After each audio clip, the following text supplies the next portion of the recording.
The Five Brothers, a Chinese fairy tale. Long, long ago, on the very shore of a roaring blue sea, lived a kind woman. She had 5 sons. They looked so much alike that even their own mothers sometimes confused their names. However, each brother possessed his own extraordinary ability. The eldest brother could swallow whole bodies of water and then release them back.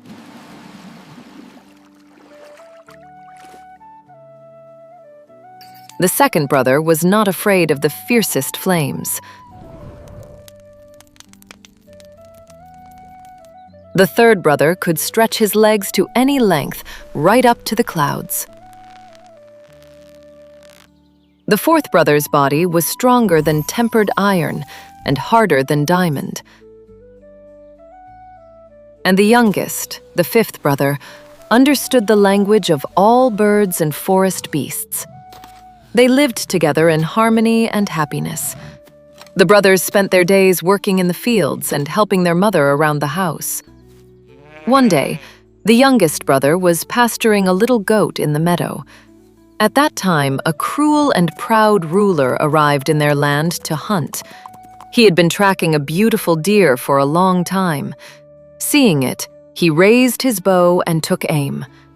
But the fifth brother shouted to the animal, "Quickly! Run! Save yourself!"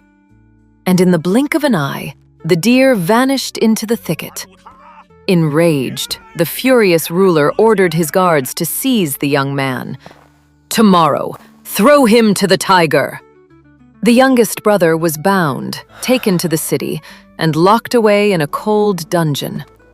In the morning, he was thrown into a deep pit where a hungry predator awaited.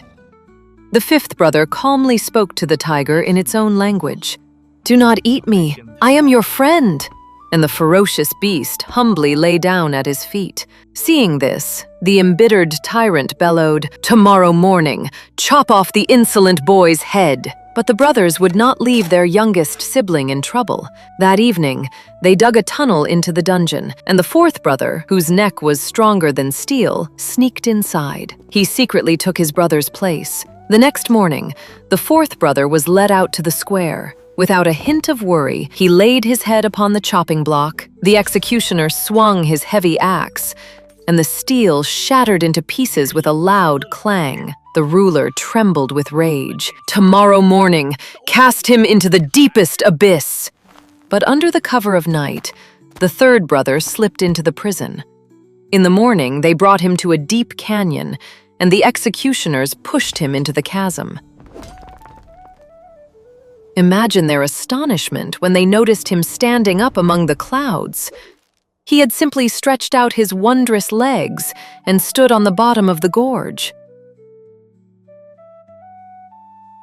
The infuriated ruler commanded, "Tomorrow, kindle a bonfire taller than the houses and burn him alive." That evening, the second brother, who did not fear fire, secretly replaced the third in the dungeon. He was led to a massive pile of firewood and tightly locked inside. The second brother didn't even show a sign of fear. The guards lit the bonfire, and the ruler laughed wickedly. Inside, the second brother grew bored and lay down to take a nap. When the fire died out, everyone was amazed by what they saw.